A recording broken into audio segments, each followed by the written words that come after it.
Doing a review on the HP Pavilion gaming laptop. Now this laptop sports a 180p 60Hz display. You have a full backlit keyboard that includes a numerical pad, which is not seen a lot in laptops these days. And you have a standardized trackpad with Windows Precision drivers. You get this silver aesthetic around it, depending on the color that you choose for this laptop. This may be green or purple. Other than that, those are just the basic colors for this laptop. You get white, green, and purple. And you get a brushed metal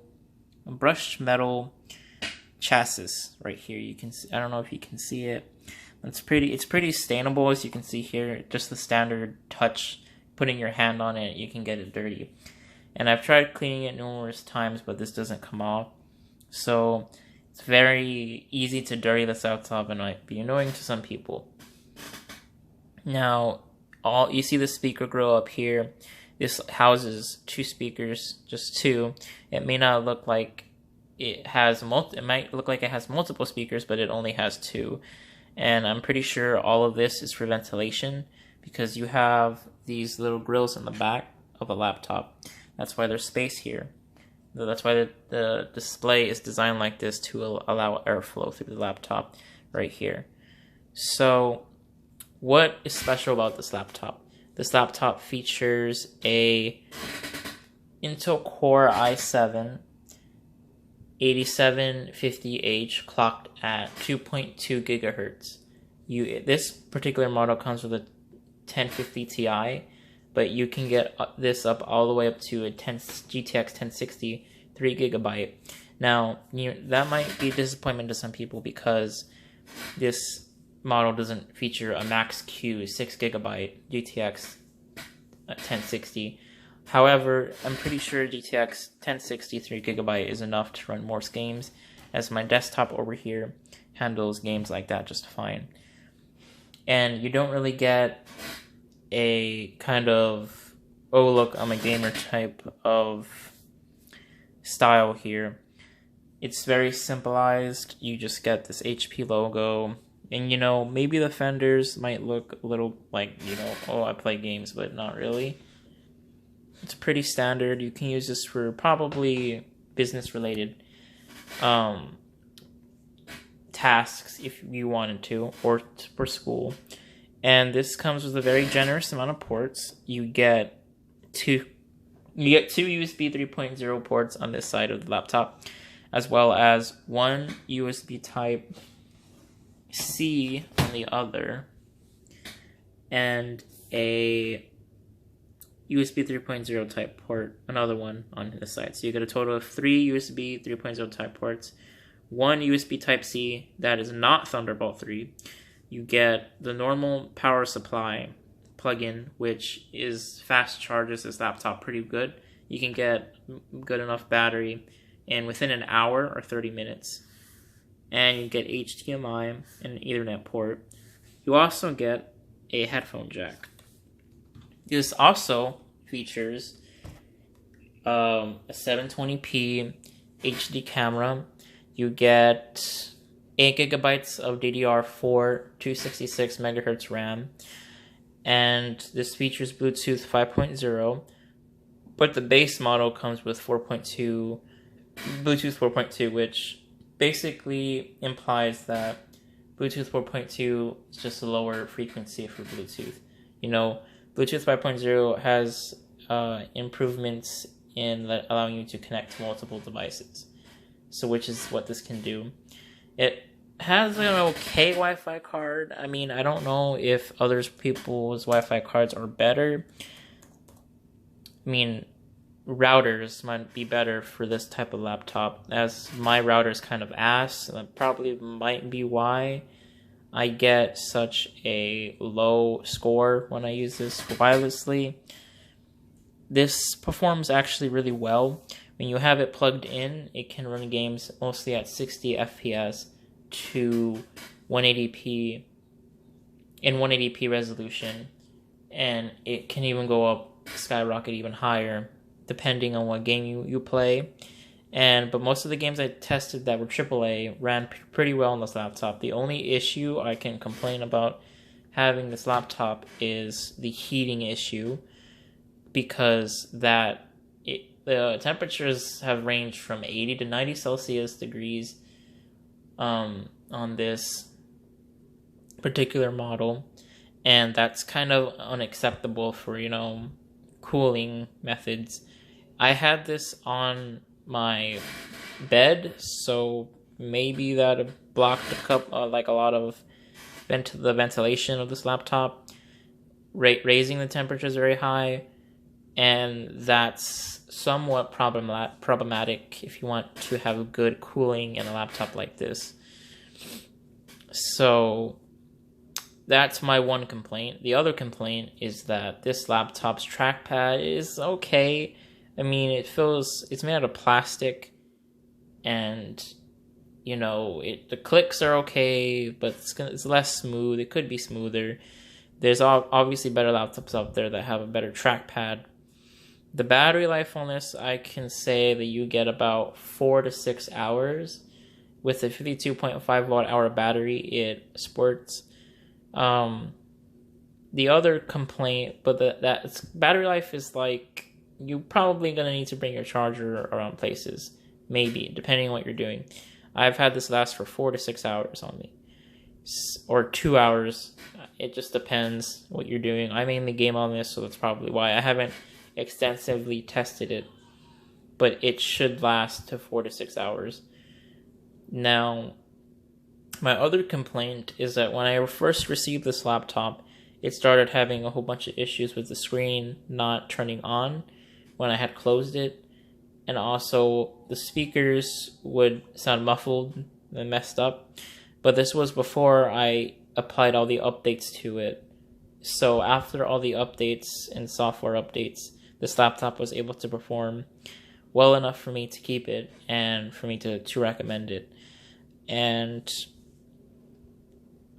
this laptop can be used for very intensive tasks, 3D modeling, video editing if you wanted to.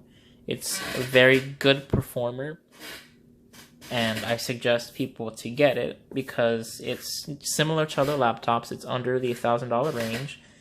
I got this one for $979. You can get the base model for $799. This features, you're probably not going to be too surprised to hear this, but this laptop features a hard drive, a 5,400 RPM hard drive, but it comes with a 1 terabyte hard drive of that variant, and it also comes with an SSD. It has an NVMe optane SSD. The optane SSD boots up this laptop pretty quickly.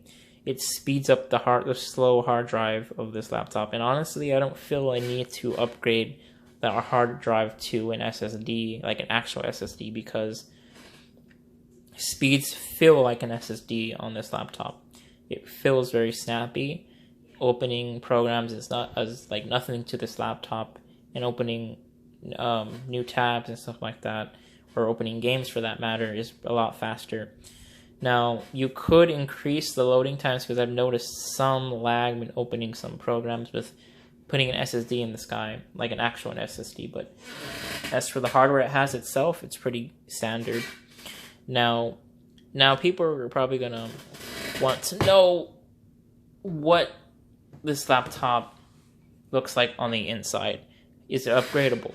Well, if you can see here, you have 7 screws you need to remove to get inside this laptop. The upgradability of this HP Pavilion gaming laptop, the 15-inch version.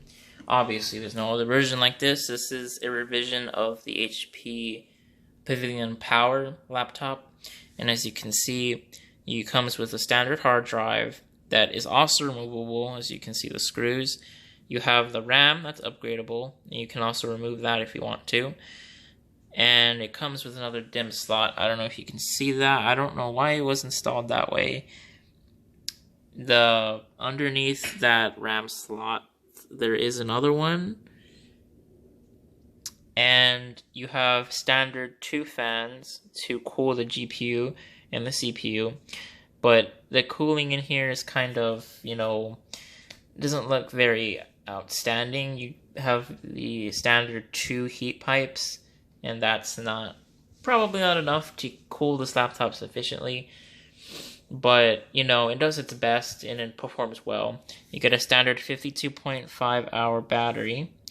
You have the optane SSD, and you have obviously the Wi-Fi card. All of this is reachable. All of this is upgradable. The SSD is upgradable, the RAM is upgradable, and the hard drive is upgradable, as well as the Wi-Fi card.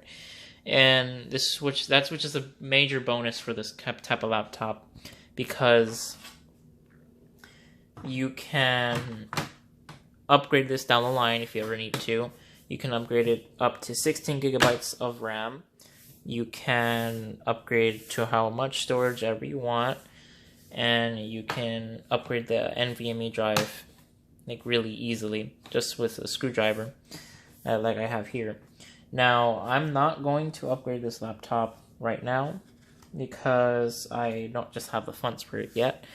But when I do, I probably won't make a video on it unless my subscribers want me to. This laptop is, again, sub $1,000, and it comes with good performance for the money.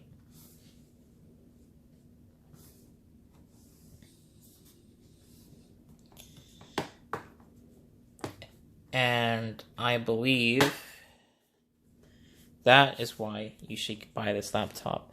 The base model is okay. It comes with an RX 560, 8 gigabytes of DDR4 RAM, and you have the 1080p display, obviously, and everything else is the same except for the Wi-Fi card. Wi-Fi card is kind of dismissal at 4.2 Bluetooth connectivity. It comes with all the 802.11 AC Wi-Fi type. But I would really suggest getting the higher models. There's multiple customization options for this laptop. The processor is customizable, up to an i7. The hard drive, not so much. You'll always get, they don't have available SSDs, actually, which is unfortunate. But you do get the optane SSD and NVMe SSD inside of these. So, I guess it does come with an SSD, but, not a standardized SSD like the SATA SSD. And you don't get all those premium features if you want to pay under $1,000 for this laptop, because this laptop ranges from $799 all the way up to $1,499. Because of that, though, this does pack more performance if you get the top-end model. I just couldn't get the top-end model, unfortunately. But, I thought, hey, I'll just upgrade the processor to the max I can and the GPU to the max I can. And I'll upgrade later down the road with the hard drive and stuff. I wish I got the GTX 1060 variant, but, I heard on some reviews that model has some issues. But mine has worked all around altogether. Very good. And just a few issues, but that was resolved easily by upgrading. So, do I suggest this model for users? Yes, I do. And it'll probably last you a long time. I've been using this for 2 weeks at most, and it hasn't disappointed me all that yet. The performance is good. It's good. It's not the best. It's good. I'm thinking it's good. I mean, I haven't seen any laptop perform like this. And I should mention that I forgot to mention in this video, this laptop is 1 inch thick, and it has a weight of 4.78 pounds. And you should know that you can reduce that weight by removing that hard drive and just keeping an NVMe SSD inside here. That's one option if you want to. But overall, I suggest this laptop for people to buy. And yeah, it's pretty good. I'm gonna drop this shit, but There you go. That's the HP Pavilion gaming laptop. I hope you enjoy this review.